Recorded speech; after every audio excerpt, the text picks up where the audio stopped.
Hello friends, नमस्कार। आप सभी का स्वागत है Kuldeep Jain official YouTube channel पर। फ्रेंड्स, आज की इस वीडियो में हम सामाजिक विज्ञान के 30 प्रश्न को डिस्कस करेंगे। ये आपके प्रीवियस ईयर बेस्ड क्वेश्चन होंगे और इस सीरीज की हमारी यह सेकंड क्लास है। इससे पहले 30 क्वेश्चन हमने डिस्कस किए थे। आई होप आपने वो वीडियो देखी होगी। यदि आपने वो वीडियो नहीं देखी है तो आप मेरे चैनल पर जाकर के देख सकते हैं। ये 60 क्वेश्चन तक यहाँ पे हमने पिछली वीडियो में डिस्कस कर लिए थे। आज से हम 61 से 90 तक के 30 क्वेश्चन को डिस्कस करेंगे। पहला क्वेश्चन है आज का हमारा, निम्नलिखित में से कौन राज्यसभा सदस्यों का चुनाव करता है? ऑप्शन है विधानसभा निर्वाचन क्षेत्रों के मतदाता, संसदीय निर्वाचन क्षेत्रों के मतदाता, लोकसभा सदस्य, विधानसभा के सदस्य। तो राज्यसभा सदस्यों का चुनाव करता है विधानसभा के सदस्य। जो विधायक होते हैं वह राज्यसभा के सदस्यों का चुनाव करते हैं। नेक्स्ट क्वेश्चन, भारत द्वारा निम्नलिखित में से किस शासन प्रणाली को अपनाया गया था? संसदीय और एकात्मक, राष्ट्रपति और संघीय, राष्ट्रपति और एकात्मक, या संसदीय और संघीय? तो भारत में जो शासन प्रणाली लागू है वह है संसदीय और संघीय, पार्लियामेंट्री एंड फेडरल। ऑप्शन 4 इसका करेक्ट आंसर होगा। नेक्स्ट, अनुसूचित जातियों के लिए कितने संसदीय निर्वाचन क्षेत्र आरक्षित हैं? तो जो अनुसूचित जाति है इनके लिए 84 संसदीय क्षेत्र क्या है? आरक्षित हैं। नेक्स्ट क्वेश्चन, भारत में अस्पृश्यता प्रथा के कारण निम्नलिखित में से किस मौलिक अधिकार का उल्लंघन किया जाता है? अस्पृश्यता प्रथा के कारण कौन सी मौलिक अधिकार का उल्लंघन किया जाता है? तो वह है आपके समानता का अधिकार, राइट टू इक्वालिटी। इसका उल्लंघन किया जाता है। ऑप्शन 1 इसके लिए करेक्ट होगा। नेक्स्ट, भारत के संविधान के अनुसार निम्नलिखित में से कौन सा मौलिक अधिकार नहीं है? तो इनमें से शिक्षा का अधिकार ये मौलिक अधिकार है, शोषण के विरुद्ध यह भी मौलिक अधिकार है, धर्म की आजादी ये भी मौलिक अधिकार है। जो मौलिक अधिकार वर्तमान में नहीं है वह है संपत्ति का अधिकार। यह पहले मौलिक अधिकार हुआ करता था लेकिन वर्तमान में यह मौलिक अधिकार नहीं है। ऑप्शन 4 इसके लिए भी करेक्ट होगा। नेक्स्ट, अस्पृश्यता रिक्त स्थान के आधार पर भेदभाव को संदर्भित करती है। तो अस्पृश्यता शारीरिक विकलांगता के आधार पर, लिंग, जाति या वंश? तो अस्पृश्यता जाति के आधार पर भेदभाव को संदर्भित करती है, कास्ट के आधार पर यह संदर्भित करती है। नेक्स्ट, मुख्यमंत्री को कौन नियुक्त करता है? राष्ट्रपति, प्रधानमंत्री, राज्यपाल, उच्च न्यायालय के मुख्य न्यायाधीश? तो मुख्यमंत्री को जो नियुक्त करता है उसका नाम है राज्यपाल। द गवर्नर है यह अपॉइंट करता है चीफ मिनिस्टर को। ऑप्शन 3 इसके लिए करेक्ट होगा।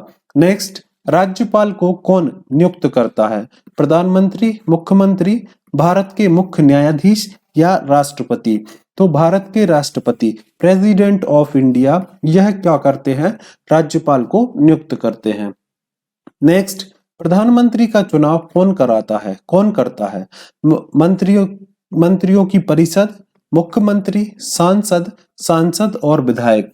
तो प्रधानमंत्री का चुनाव करते हैं एमपीज या सांसद। ऑप्शन 3 इसके लिए करेक्ट होगा। नेक्स्ट क्वेश्चन की बात करेंगे, निम्नलिखित में से किसको भारत का पहला नागरिक कहा जाता है?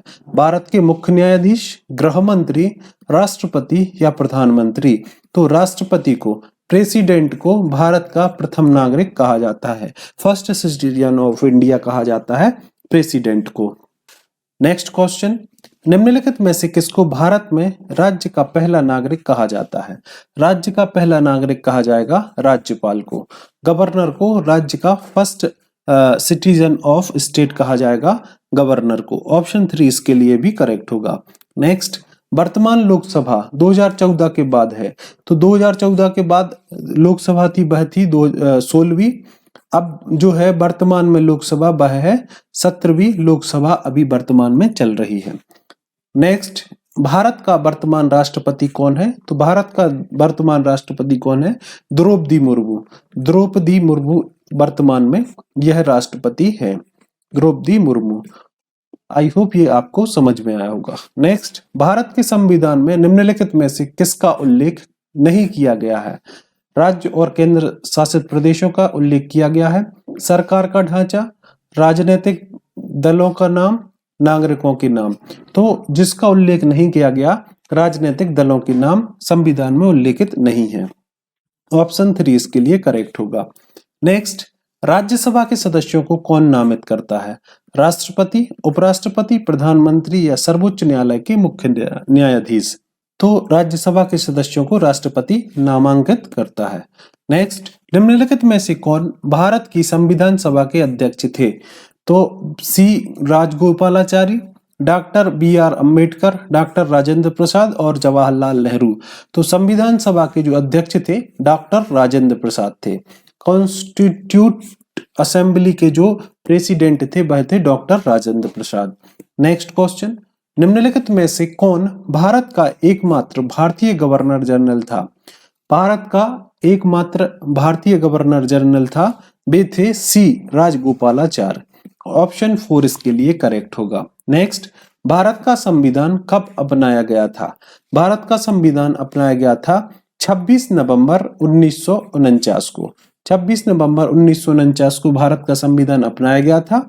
26 जनवरी 1950 को यह लागू हुआ था। तो ऑप्शन 3 इसके लिए करेक्ट होगा।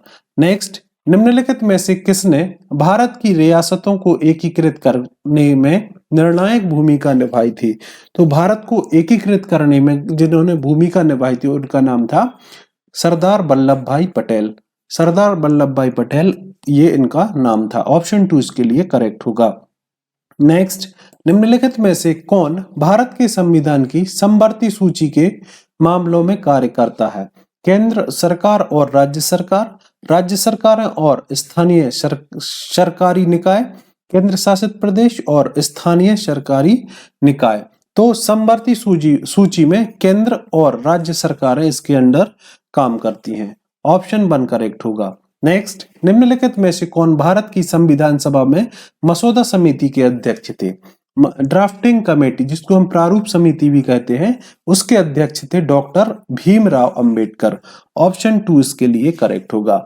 नेक्स्ट, 18वीं सदी में किसके नेतृत्व में बंगाल धीरे धीरे मुगल नियंत्रण से अलग हो गया था? मुर्शिद कुली खान, नादिर शाह, अली वर्दी खान, बुरहान उल मुल्क। तो मुर्शिद कुली खान के नेतृत्व में मुगल नियंत्रण से अलग हो गया था बंगाल। नेक्स्ट क्वेश्चन, निम्नलिखित में से किस गवर्नर जनरल ने फैसला किया कि बहादुर शाह जफर आखिरी मुगल सम्राट होंगे और उनकी मृत्यु के बाद किसी भी वंशज को शासक के रूप में पहचाना नहीं जाएगा? Lord Dalhousie, William Bentinck, Lord Canning, Lord Cornwallis. तो इसका आंसर होगा लॉर्ड कैनिंग। ऑप्शन 3 इसके लिए करेक्ट होगा। नेक्स्ट, किस गवर्नर जनरल ने घोषित किया था कि अवध पर गलत तरीके से शासन किया जा रहा था और उचित प्रशासन सुनिश्चित करने के लिए ब्रिटिश शासन की आवश्यकता थी? Lord Ripon, Lord Canning, Lord Dalhousie, Lord Mountbatten. तो इसका आंसर होगा लॉर्ड डलहौजी। ऑप्शन 3 इस क्वेश्चन के लिए करेक्ट होगा। कानपुर के किस शासक ने खुद को पेशवा कहा था? नाना साहेब, बाजीराव प्रथम, बाजीराव द्वितीय, बहादुर शाह जफर। तो नाना साहेब ने खुद को पेशवा कहा था कानपुर के अंदर। तो ऑप्शन 1 इसका करेक्ट होगा। नेक्स्ट, कारखाने के विषय में पढ़ाने के लिए सबसे उपयोगी विधि होगी? एक कहानी सुनाना, किसी विशेषज्ञ को निमंत्रित करना, किसी औद्योगिक कारखाने की यात्रा आयोजित करना, एक डॉक्यूमेंट्री फिल्म बनाना। तो क्षेत्र भ्रमण, फील्ड ट्रिप को इसमें हम ज्यादा महत्वपूर्ण मानते हैं, तो इसीलिए कारखाने का भ्रमण करना या यात्रा करना ये सबसे महत्वपूर्ण होगा। नेक्स्ट, एडुसेट से क्या अभिप्राय है?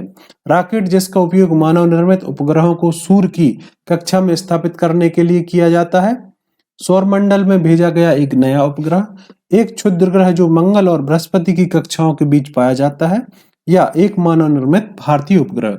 तो एक मानव निर्मित भारतीय उपग्रह है कौन?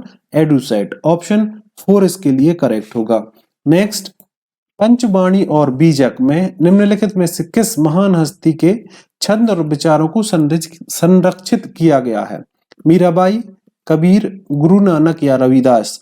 तो ये जो है कबीर के जो छंद हैं और विचार हैं, इनके विचारों को संरक्षित किया गया है।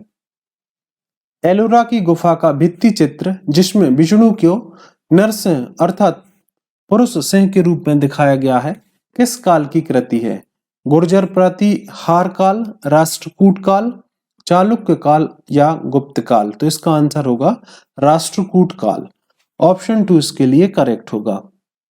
नेक्स्ट, निम्नलिखित में से कौन सा संगठन उपनिषद में आस्था रखता है? ब्रह्म समाज, रामकृष्ण मिशन, सत्यशोधक समाज या सेवा समाज? तो जो संगठन जो उपनिषद में आस्था रखता है वह है ब्रह्म समाज। ऑप्शन 1 इसके लिए करेक्ट होगा। तो फ्रेंड्स, आई होप हमने जो एसएसटी के 30 प्रश्न को डिस्कस किया है ये आपको पसंद आए होंगे। अगर वीडियो पसंद आती है तो वीडियो को लाइक कीजिएगा, चैनल पर नए हैं तो चैनल को सब्सक्राइब करके बेल आइकन को प्रेस कर लीजिएगा, जिससे आगामी जो भी वीडियो अपलोड होगी उसका नोटिफिकेशन आपके पास पहुंच जाएगा। फ्रेंड्स, इसी तरीके से हम ईवीएस के, सीडीपी, मैथ्स, ये सभी वीडियोस आपके सामने लेकर के आते हैं, तो आप मेरे चैनल से जुड़ सकते हैं और इन सारी वीडियोस का लाभ ले सकते हैं। तो फ्रेंड्स, आज की वीडियो में बस इतना ही। आपसे जल्दी मुलाकात होगी इसी तरीके की नेक्स्ट वीडियो में। तब तक के लिए आप सभी का बहुत बहुत धन्यवाद।